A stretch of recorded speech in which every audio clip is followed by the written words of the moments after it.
안녕하십니까, 박사입니다. 2022년 이스탄불에서 합의된 흑해 곡물 거래 협정이 제대로 작동하지 않는다고 러시아 외교부가 밝혔습니다.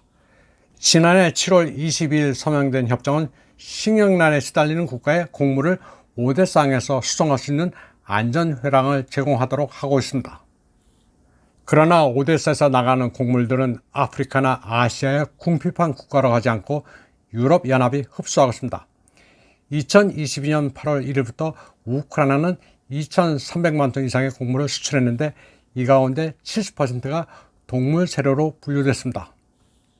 그런데 이마저도 유럽연합이 47%, 그럭저럭 먹고 살만한 중상위 소득 국가가 34%를 차지했고 2.6%만이 가난한 나라로 향했다고 러시아 측은 밝혔습니다. 그리고 키예프는 러시아 비료 생산과 수출을 방해하는 데 기를 쓰고 있다고 됐습니다. 우크라이나는 순전히 정치적인 이유로 토글리아티, 오데사 간 암모니아 파이프라인을 차단해 700만 톤의 비료를 생산하지 못하도록 방해하고 있습니다. 미국과 동맹국들은 제재 품목에 러시아 식량과 비료가 포함되지는 않는다고 말하고 있지만 러시아 선박이 항구에 들어가거나 보험, 중개 서비스에 접근하는 것을 막고 있습니다. 식량 수출에는 예외를 둔다고 해놓고 뒤로는 노골적으로 방해하고 있는 겁니다. 비료도 마찬가지입니다. 러시아는 26만 2천 톤의 비료가 네덜란드나 발티크 국가에서 몇 달 동안 차단됐다고 밝혔습니다. 모스크바는 아프리카에 무료로 비료를 제공하고 있는데 지금까지 서방의 방해로 말라위로 향하는 2만 톤만 선적할 수 있었다고 설명했습니다. 그런데 아프리카, 아시아의 기근을 예방하기 위한 우크라이나 곡물로 수혜를 본 것은 스페인의 돼지였습니다. 오스트리아 매체 엑스프레스에 따르면 유럽연합으로 수출되는 우크라이나 밀, 옥수수의 거의 절반이 세계적으로 유명한 고급 하몽을 생산하기 위한 스페인 돼지 사료로 사용됐습니다. 우크라이나에서 수출된 290만 톤의 밀가루와 옥수수가 동물 사료로 사용됐습니다. 엑스프레스는 곡물 수출의 15%에 해당하는 16만 7천 톤이 이디오피아, 6만 5천 톤이 수단으로 향했다고 전했습니다. 지난해 우크라이나 곡물 640만 톤이 유럽연합으로 수출됐는데 이 가운데 43%는 옥수수, 29%는 밀이었습니다. 스페인산 하몽은 세계에서 가장 맛있는 햄으로 불리면서 수출 시장에서 높은 가격을 받고 있습니다. 이 가운데 가장 비싼 품종인 하몽 이베리코 데 벨로타는 도토리를 먹는 방목 돼지에서 생산됩니다. 하지만 대다수의 돼지는 산업화된 농장에서 옥수수 사료로 키웁니다. 유럽연합으로 향한 우크라이나 농산물은 여러 회원국의 농업도 초토화시키고 있습니다. 유럽연합이 키예프 정권을 지원한답시고 관세와 세금을 매기지 않았기 때문입니다. 이런 특혜 조치는 2023년 6월에 만료될 예정인데 폴란드, 헝가리, 루마니아 등은 특혜 연장에 반대하는 로비를 벌이고 있습니다. 폴란드의 경우 저렴한 우크라이나 농산물 때문에 못 살겠다면서 농민들이 거센 항의 시위를 벌이고 있습니다. 다음 소식입니다. 서방의 주류 브랜드가 철수한 러시아 시장에 인도 위스키가 치고 들어올 계획이라고 러시아 경제일간지 꼬메르산트가 보도했습니다. 이 매체에 따르면 세계에서 세 번째로 인기 있는 위스키 오피서스 초이스를 생산하는 인도 회사 Allied Blenders and Distillers ABD가 러시아 시장에 진출할 계획입니다. 인도 술이라고 하면 우리에게는 생소하지만 사실 인도는 전 세계 위스키의 60%를 생산합니다. 아시아 위스키에서는 독보적입니다. 또 러시아 진출 예정인 ABD는 전 세계 20개국 이상에 수출합니다.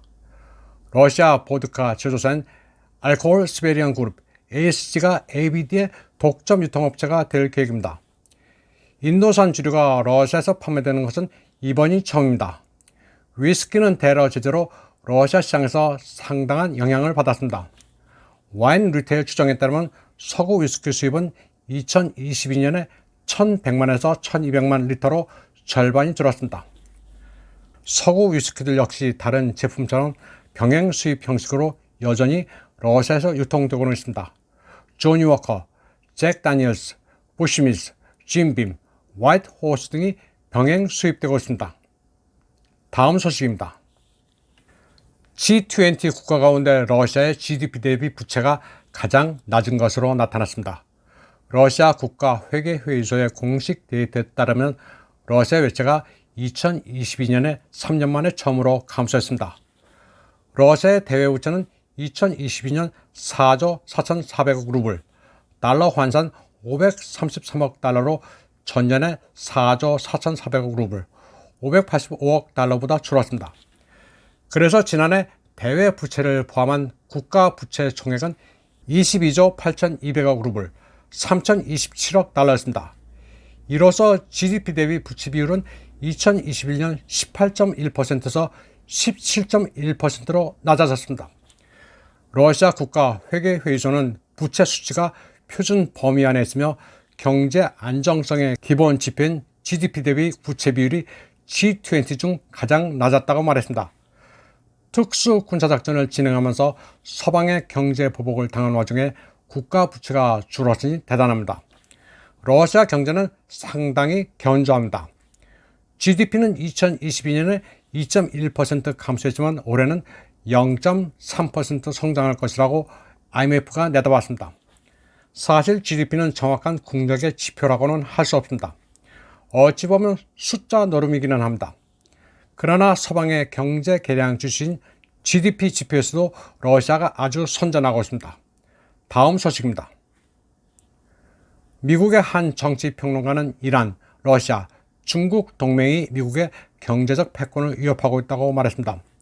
미국의 정치학자 찰스 더웨이는 이란 프레스 TV와의 인터뷰에서 미국이 러시아와의 분쟁에서 우크라이나를 지원하는 방식으로 세계적 헤게모니를 유지하려 한다고 말했습니다.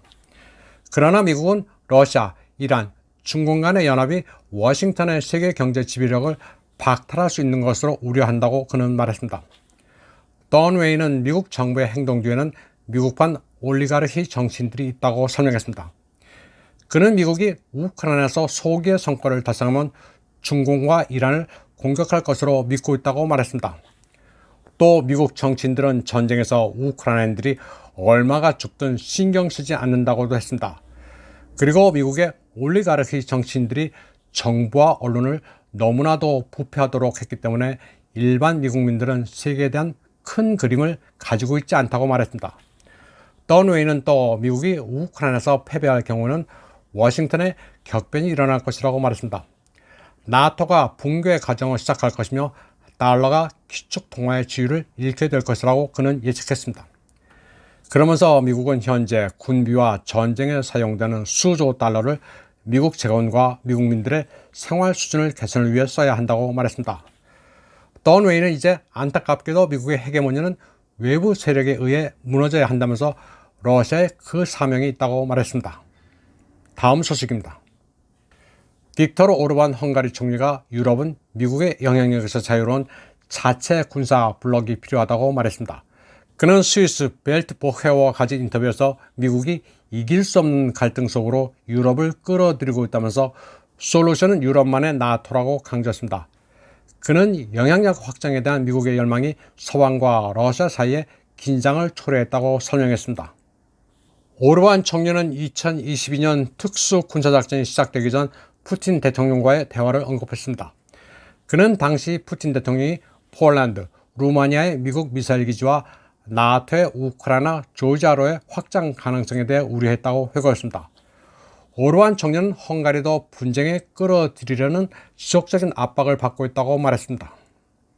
그러면서 브뤼셀이 내린 결정은 유럽보다 미국의 이익을 더 자주 반영한다고 말했습니다.